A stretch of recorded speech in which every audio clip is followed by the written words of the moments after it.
Você tem vontade de aprender teologia? Tem desejo de se aprofundar na palavra de Deus para ter mais firmeza, segurança na fé e até para poder entender mais do chamado do Senhor para sua vida? E o mais importante, se você quiser realmente saber interpretar corretamente a palavra de Deus, eu tenho um convite para fazer a você. Quero te convidar para conhecer o Bacharel Livre em Teologia do Nascido de Novo. Curso com mais de 80 matérias, mais de 50 bônus exclusivos para você, com todo o material incluso, que vai te levar a ter o seu certificado e a sua credencial de teólogo. Para pregar com sabedoria onde o Senhor te mandar. Para conhecer todos os detalhes do curso, é só clicar em Saiba Mais aqui embaixo. Me corrija se eu estiver errado, tinham duas árvores no paraíso. A árvore da ciência e a árvore do... que era a árvore da vida e a árvore do conhecimento do bem e do mal. Do bem e do mal.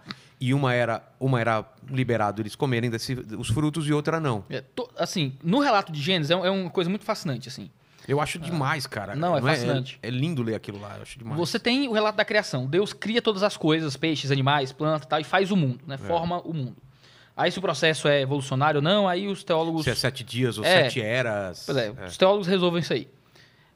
Aí tem a criação do homem e da mulher. Eles são criados de forma diferente como são criados os animais. São criados como coroa da criação, como a coisa mais importante da criação. A sua semelhança. Isso, a imagem e semelhança de Deus. Né? A gente representa Deus no mundo e representa o governo de Deus pro mundo.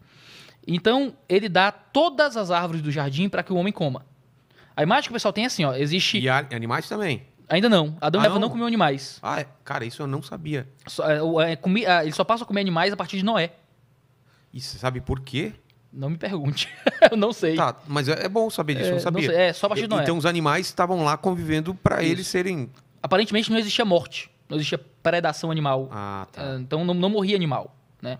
Então eles só comiam das árvores, pelo menos Deus só diz isso, né? Comam da árvore comam das árvores do jardim. Quando tem o pecado no mundo, Adão passa a arar a terra. Então ele continua comendo, aparentemente, do que ele produz pela terra. Só depois de Noé, só ali próximo da ideia de Noé, que você tem a ordem para que ele coma todos os animais, menos o sangue, porque o sangue simboliza a vida e tal. Sim. Aí depois tem os animais puros e impuros, com Moisés, e a coisa vai chegando. Tem um vídeo lá no 2 Dedos de Teologia sobre teologia da comida. Ah, é? Eu conto toda essa teologia de como é que é a alimentação no Antigo, no Novo Testamento, como é que é hoje pra gente que é cristão. Pode comer tudo o que quiser, viu? Então, mas... O spoiler é esse, pode comer tudo. Mas pensando como um pai, eu sou pai. Sim.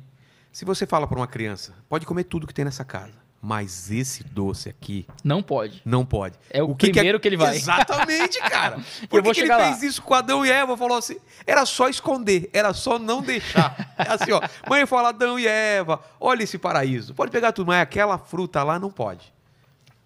A gente tem a imagem do Éden. A árvore da vida significava a vida eterna. Isso. Na teoria, eles comeriam daquilo e não morreriam. Exato. E a árvore do conhecimento seria um conhecimento...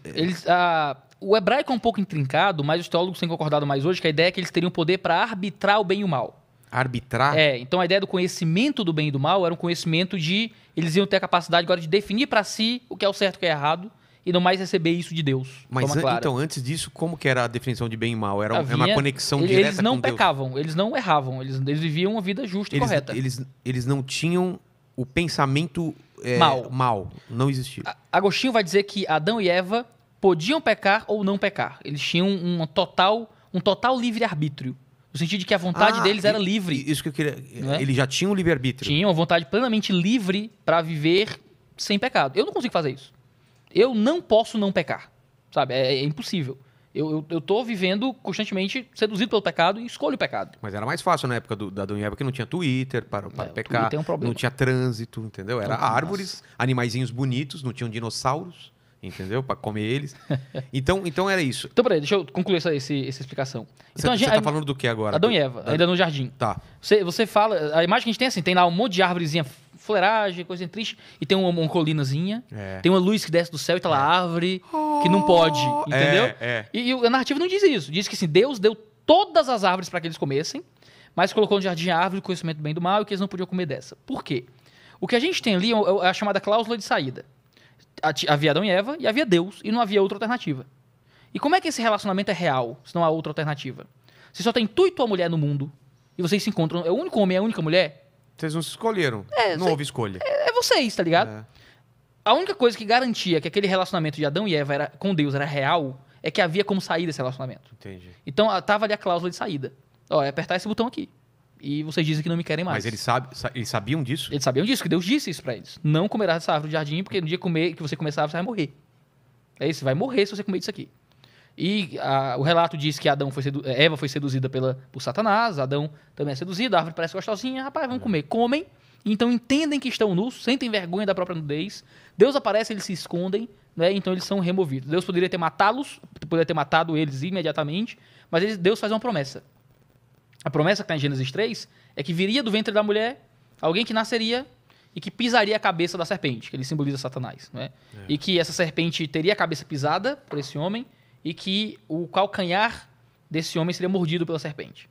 Essa é a primeira proclamação do evangelho que a gente encontra em toda a Bíblia, que é quando o pecado entra no mundo, e vai nascer da mulher e se manifesta em Maria, né? Um homem, né? Um filho humano, né? Que é Jesus, que pisa a cabeça da serpente, isso é, Jesus vencendo o poder de Satanás com o pecado, né? Então Jesus vence o pecado, mas o calcanhar do homem é mordido, que representa a morte de Jesus na cruz, né? Já naquele momento. E é engraçado o que Deus faz. Deus então mata um animal e faz roupas de peles para Adão e Eva. Porque Deus mata? O texto diz que Deus traz roupas de peles para ele. A ideia que se tem é que Deus fez o primeiro sacrifício para cobrir a nudez de Adão e Eva. Né? É a metáfora que se encontra nessa narrativa. Né? Mas eles se sentirem nus, se eram só eles, por que eles teriam vergonha? Você As entende? pessoas ficam... Foi a primeira vez que eles se viram, que eles entenderam que havia algo para cobrir de si. Adão e Eva, eles viviam nus e não se envergonhavam, diz o texto de Gênesis 2, né? Eles eram completamente entregues um ao outro. Quando eles pecam, eles começam a ter vergonha um do outro. Eles querem cobrir a própria genitália. O texto diz que agora o desejo do homem é de dominar a mulher. Que agora o desejo da mulher é contra o marido. Então entra no mundo problema, pecado. O que destrói os nossos relacionamentos, o que destrói o nosso casamento, é pecado. É o egoísmo, é a vontade de ter as coisas do seu jeito. Cada um escolher seus próprios projetos de vida. Cada um tem o seu problema. A incompatibilidade de personalidade, que às vezes se torna irreconciliável. Deus colocou a primeira sogra. A minha sogra mora comigo, então a minha eu tenho que ficar calado. Fica aqui de vez em quando também. Pois é, a minha mora mesmo comigo, tem um quarto dela. Caramba. Então eu amo a minha sogra. Eu também amo minha sogra. Essa é a mensagem oficial, eu amo a minha sogra. Hashtag, né? Hashtag amo minha sogra. A verdade, não, eu só não amo minha sogra, brincadeira. Dona Elânia é top. Beijo, Dona Elânia. Então você não acha... Você me deu a sua filha, você é top. Você me deu a sua filha, mas qualquer coisa ela pega de volta, cuidado. Não, faça isso não, por favor. Mas então você não acha que foi um certo... Deus não fez isso sabendo que eles iam pecar? Porque se Deus sabe tudo... Deus sabia que isso ia acontecer. Com certeza sabia, não é? Deus sabe todas as coisas. Mas isso, cara, isso é uma das coisas mais complexas que eu acho... É difícil da existência, assim. Como é que é quando o infinito, o incontido, o que não tem início nem fim, começa a se relacionar com o limitado, sabe? Como é que seria o autor conversando com sua história em quadrinho, sabe?